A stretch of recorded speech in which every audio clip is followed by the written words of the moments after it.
அன்பார்ந்த இறை மக்களே, கிறிஸ்துவின் மறுப ஜபக்குழியின் வாயிலாக இன்று உங்களை சந்திப்பதில் நான் பெரும் மகிழ்ச்சி அடைகிறேன். மக்களை சந்தோஷமாக இருக்கீங்களா? நிறைவாக இருக்கீங்களா? மகிழ்ச்சியாக இருக்கீங்களா? மன அமைதியாக இருக்கீங்களா? மக்களே, மகிழ்ச்சியும் மன அமைதியும் இறைவன் தந்த பெரிய கொடை இல்லையா? அதை ஆண்டவர் நமக்கு நிறைவாக தருவார். எந்த நிலையிலும் அது மாறாதவாறு ஒரு நிலை பாதுகாப்பார் இல்லையா? இன்றைக்கி அவர் நமக்கு என்ன இறைவார்த்தை தருகிறார் பார்ப்போமா? இறைவாக்கினர் எஸ்யா எழுதிய நூல் அதிகாரம் 62 இறை வார்த்தை 2-4 முடிய. பிற இனத்தார் உன் வெற்றியை காண்பர், மன்னர் யாவரும் உன் மேன்மை பார்ப்பர். ஆண்டவர் தம் நாவினால் சூட்டும் புதியதொரு பெயரால் நீ அழைக்கப்படுவாய். ஆண்டவரின் கையில் நீ அழகிய மணிமுடியாக திகழ்வாய். உன் கடவுளின் கரத்தில் அரச மகுடமாய் விளங்குவாய். கைவிடப்பட்டவள் என்று இனி நீ பெயர் பெற மாட்டாய். பால்பட்டது என இனி உன் நாடு அழைக்கப்படாது.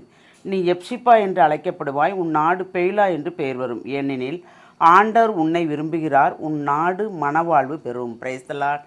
நம்ம ஆண்டவருக்குள்ளே இருக்கிறோம்னா நமக்கு ஒரு பேரையும் சுட்டுறாரு பாருங்க, புதியதோ ஒரு பேர். அப்படி அந்த புதியதோ ஒரு பேர் யாருக்கு கொடுப்பாங்க தெரியுமா? இப்போ குருக்கள் கன்னியர்கள் இந்த குறிப்பிட்ட பங்கு பாருங்கள்ல, அவங்களுக்குரிய பேரை கூட ஒரு பேர் சேர்த்துக்குருவாங்க. அதுபோல் கன்னியர்களுக்கு இருக்கிறவங்களுக்கும் கூட ஒரு பேர் சேர்த்துக்குருவாங்க. அந்த மாதிரி நமக்கு ஒரு புதிதாக ஒரு பேர் தர்றாரு பாருங்கள்.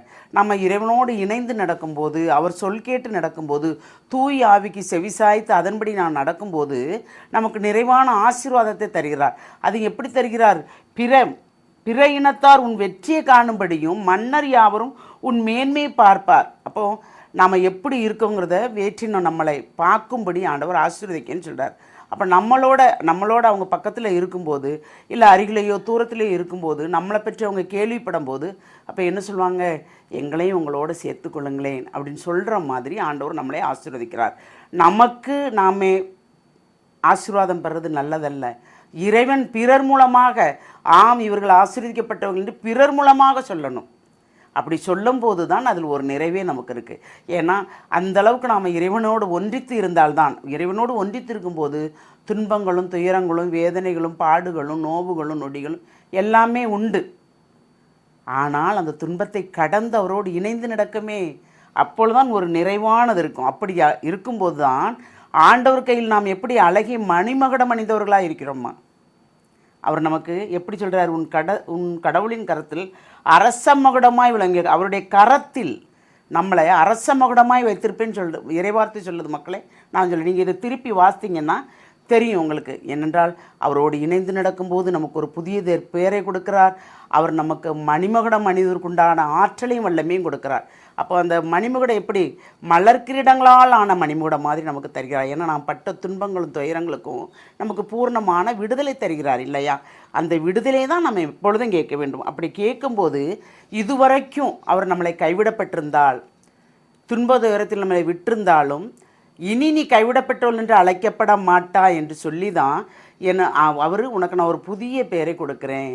ஏனென்றால் ஆண்டவர் உன்னை விரும்புகிறார்.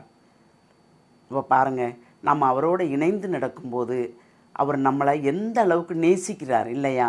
என்ன வேணும் ஏது வேணும்னு கேட்டு நமக்கு செய்கிறார்.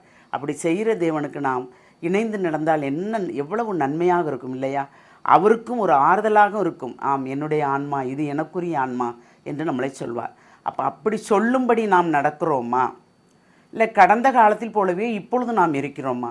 கடந்த காலம் எப்படி இருக்கிறது, இப்பொழுது பிறந்த ஆண்டு எப்படி இருக்கிறது? அதை அந்த கடந்த ஆண்டில் உள்ள மாதிரியே நாம் இருந்தால் நமக்கு இந்த ஆண்டில் எந்த பிரயோஜனமும் இருக்காது. அதிலிருந்து ஒரு புதிதான மாற்றம் வேண்டும். இறைவனை தேடுகின்ற மாற்றம், இறைவனோடு நெருங்கி நடக்கின்ற மாற்றம், இறைவனுக்கு இணைந்து எந்த ஆன்மாக்கள் வேண்டும் என்று அவர்களுக்காக நாம் ஜெபிக்கின்ற போது எல்லாமே நிறைவாக இருக்கும். நாம் எப்படி இருக்க விரும்புகிறோம்? ஒரு முறை சிந்திப்போமா? தாயும் தந்தையுமான இறைவா, உம்முடைய இரக்க பெருக்கத்துக்கு எங்களை முழுமையாக ஒப்புக் கொடுக்குறோம். ஆண்டவரே, இந்த நாளை நீங்கள் நிறைவாக ஆசீர்வதித்த கிருபைக்கு நன்றி ஆண்டவரே. எல்லாம் வல்ல இறைவன் எங்களோடு கூட இருந்து எங்களை வழிநடத்தும் போது எத்தீங்கும் எங்களுக்கு வராது என்று நாங்கள் விசுவசிக்கிறோம், நம்புகிறோம். அந்த நம்பிக்கையில் எங்களை முழுமையாக உம்முடைய கருத்துக்கள் ஒப்புக் கொடுக்குறோம்.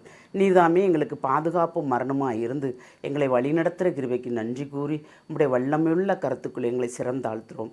எங்களை நிறைவாக நீர் ஆசீர்வதித்து உம்முடைய இரக்கத்துக்குள் சேர்த்து கொள்ள வேண்டும் என்று உம்மை கெஞ்சி மன்றாடுகிறோம். எங்கள் ஜெபம் கேட்கும் நல்ல பிதாவே. ஆமேன், ஆமேன், ஆமேன்.